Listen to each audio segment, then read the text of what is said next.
एक जस्ट काल रात्री, आज आहे 2 मार्च 2 मार्च, काल रात्री एक अकाउंट घेतलेलं आहे 6,000चं. आज सकाळी मी एक ट्रेड घेतला होता त्या अकाउंटमध्ये आणि आय विल शो यू की what is the status of this trade.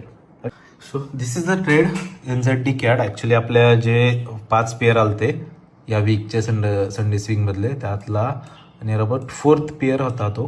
ठीक आहे.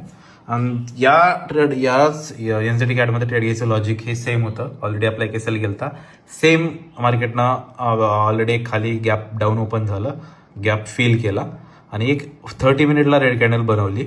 आपण त्याच्या जस्ट वीक पुलबॅकला एंट्री मारलेली सकाळी 9 वाजता. ठीक आहे. इथे एंट्री टाईम पण दिला आहे मी. त्याच्यामध्ये टोटल ऑलरेडी आपलं टार्गेट हिट झालेलं आहे जवळपास 1-1.5 वाजाच्या आसपास. आणि त्यामध्ये तर नियर अबाउट आपण $494 बुक केलेत. Okay. This is the account, you can see. This is the profit. Okay.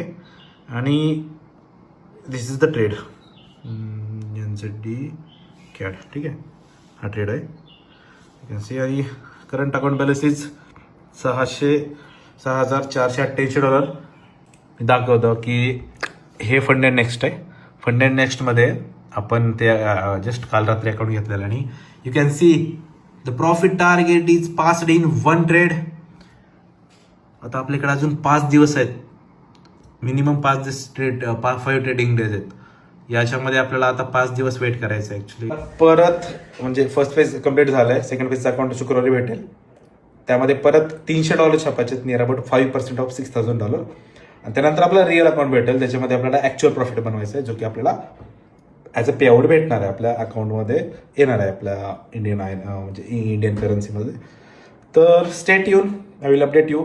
आता 5 दिवस मला गप्प बसायचे, काहीच नाही. ऑलरेडी ग्लोबल जिओपॉलिटिक्समध्ये सगळीकडं मारामारी चालू आहे. अमेरिका इराणवरती अटॅक करतोय, इराण परत नियर अबाउट मिडल ईस्टमधले जे कंट्रीज आहेत त्यामध्ये अटॅक करतोय. पाकिस्तान अफगाणिस्तानचं युद्ध चालूच आहे. रशिया युक्रेन तर ऑलरेडी कंटिन्यू चालूच आहे. तर let's see what will happen in this week and stay tune. आपण 6,000 मध्ये $600 छापायचे. So this month target is clear and already we have the plan. We are following the plan and I am done for the week. Bye bye. Thank you guys.